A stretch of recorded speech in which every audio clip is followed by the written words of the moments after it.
Selamat siang, perkenalkan nama saya Adelbertus Umuseri, NIM 2101150057, mahasiswa Universitas Nusa Cendana, Fakultas Keguruan dan Ilmu Pendidikan, Program Studi Pendidikan Jasmani, Kesehatan dan Rekreasi, semester 2, kelas A.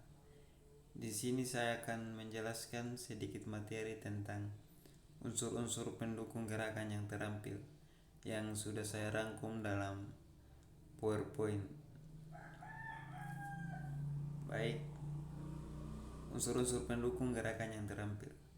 Seorang yang memiliki gerakan terampil adalah seseorang yang mampu melakukan gerakan secara efisien dan benar secara mekanis. Misalnya, seorang yang terampil bermain sepak bola, maka ia mampu antara lain menyepak, menggiring, atau menghentikan bola dengan gerakan yang benar dan melakukan secara efisien. Melakukan secara efisien berarti menggunakan tenaga sekecil mungkin untuk menyelesaikan tugas gerak dengan sebaik-baiknya. Agar seseorang bisa memiliki keterampilan gerak yang baik, diperlukan proses belajar dan berlatih dengan jangka waktu yang relatif lama. Untuk mencapai efisiensi gerakan diperlukan dukungan dari beberapa unsur kemampuan yang ada pada diri pelakunya, yang perlu mendukung agar gerakan menjadi terampil atau menjadi efisien. Bukan hanya kemampuan fisik, tetapi juga kemampuan mental dan kemampuan emosional. Antara ketiga kemampuan tersebut saling berkaitan di dalam membentuk efisiensi gerak. Perlu diketahui bahwa fungsi-fungsi fisik, mental, dan emosional saling berpengaruh di dalam bekerjanya kondisi fisik. Pengaruh terhadap kondisi mental dan emosional. Kondisi mental berpengaruh terhadap kondisi fisik dan emosional. Demikian juga kondisi emosional berpengaruh terhadap kondisi fisik dan mental. Berikut unsur kemampuan fisik. Fisik merupakan sarana utama untuk melakukan gerakan. Agar gerakan yang dilakukan bisa efisien, kemampuan dan kondisi fisiknya harus baik. Mengenai kemampuan dan kondisi fisik sendiri, ada berbagai macam yang diperlukan untuk mendukung gerakan.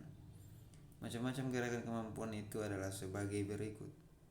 Yang pertama, kecepatan reaksi. Kedua, kekuatan. Yang ketiga, ketahanan. Yang keempat, kecepatan. Yang kelima, fleksibilitas. Yang keenam, ketajaman indera. Masing-masing peran itu bisa dijelaskan sebagai berikut. Yang pertama, kecepatan. Kecepatan reaksi berperan dalam gerakan di mana respon gerak harus akan sesegera mungkin setelah ada stimulus. Misalnya dalam start cepat, setelah ada aba-aba ya, maka pelaku harus segera mulai lari. Dalam keadaan gerakan seperti ini, kecepatan reaksi sangat berperan atau sangat diperlukan di dalam melakukan gerakan yang bukan gaya fisik yang besar. Dalam berbagai macam gerakan, banyak yang memerlukan gaya fisik yang besar untuk melakukannya dengan baik. Kedua, kekuatan. Kekuatan sangat diperlukan di dalam melakukan gerakan-gerakan yang memerlukan gaya fisik yang besar. Dalam berbagai macam gerakan, harus banyak yang memerlukan gaya fisik yang besar untuk melakukannya dengan baik. Misalnya, untuk bisa mendayung dengan baik, diperlukan kekuatan otot-otot bahu dan kaki. Untuk bisa berlari dan meloncat dengan baik, diperlukan kekuatan otot-otot kaki. Yang ketiga, ketahanan. Ketahanan fisik sangat berperan dalam melakukan kerjasama. Banyak gerakan yang harus dilakukan dalam jangka waktu lama dalam kegiatan olahraga. Untuk berpeluang gerakan yang harus diulang-ulang terus-menerus dalam jangka yang panjang, kita sangat perlu ketahanan fisik. Keempat, kecepatan. Kecepatan gerak sangat diperlukan untuk menyelesaikan tugas yang harus diselesaikan dalam jangka waktu sesingkat-singkatnya. Misalnya dalam gerakan-gerakan memukul atau menghindar dalam. Begitu ada peluang untuk memasukkan pukulan dengan cepat. Demikian halnya apabila ada pukulan lawan yang mengenai muka. Petinju harus melakukan gerakan menghindar agar tidak terkena pukulan. Yang kelima, fleksibilitas. Fleksibilitas sangat diperlukan dalam menyelesaikan tugas gerak di mana gerakan-gerakannya memerlukan keluasan gerak persendian. Agak perlu pemaksaan gerak persendian. Gerakan-gerakan di dalamnya yang sangat memerlukan fleksibilitas yang baik dalam gimnastik, judo, dan gulat. Misalnya dalam gimnastik, agar bisa melakukan penangkapan kedua kaki ke depan dan ke belakang atau ke dalam. Keenam, ketajaman indera. Ketajaman indera yang sangat diperlukan dalam melakukan macam-macam gerakan keterampilan adalah indera penglihat dan indera kinestetik sense.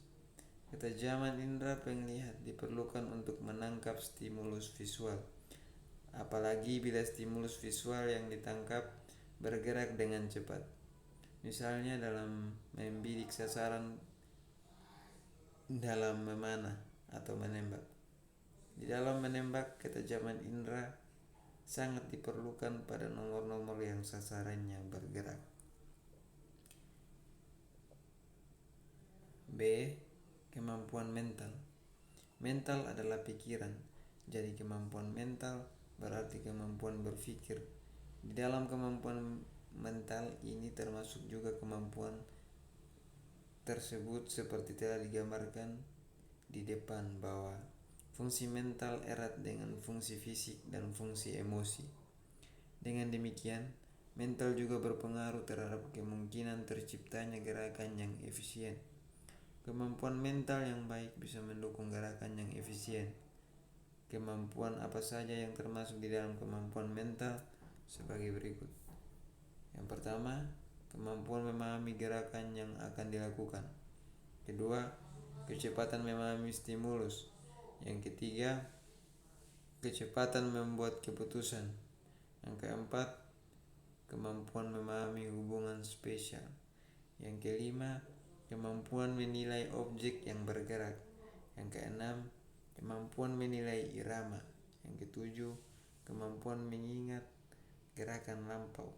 Yang kedelapan, kemampuan memahami mekanika gerakan. Yang kesembilan, kemampuan berkonsentrasi. Kecepatan memahami stimulus dan kecepatan membuat keputusan sangat erat kaitannya.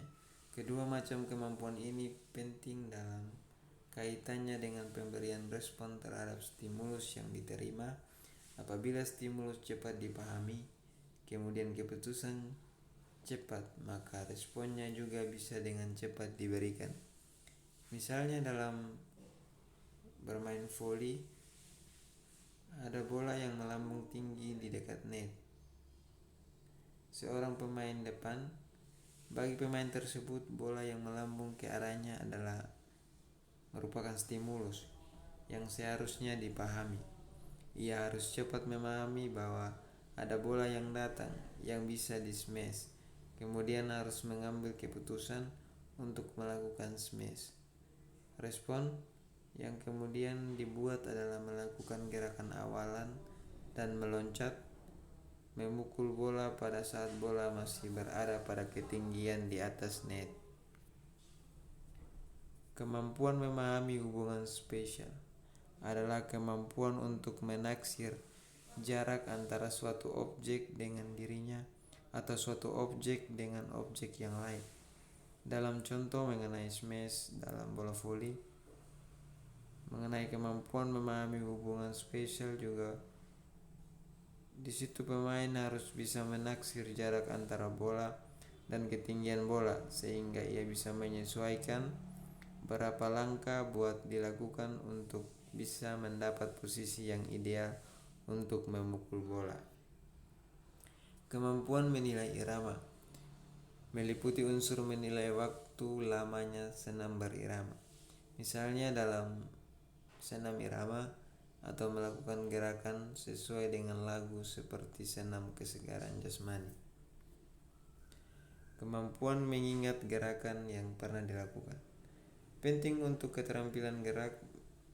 Mengingat di sini dimaksudkan bukan hanya mengingat dari segi pikir saja, tetapi juga dalam gerakan atau kinestetik, yaitu kemampuan melakukan kembali gerakan yang pernah dibiasakan.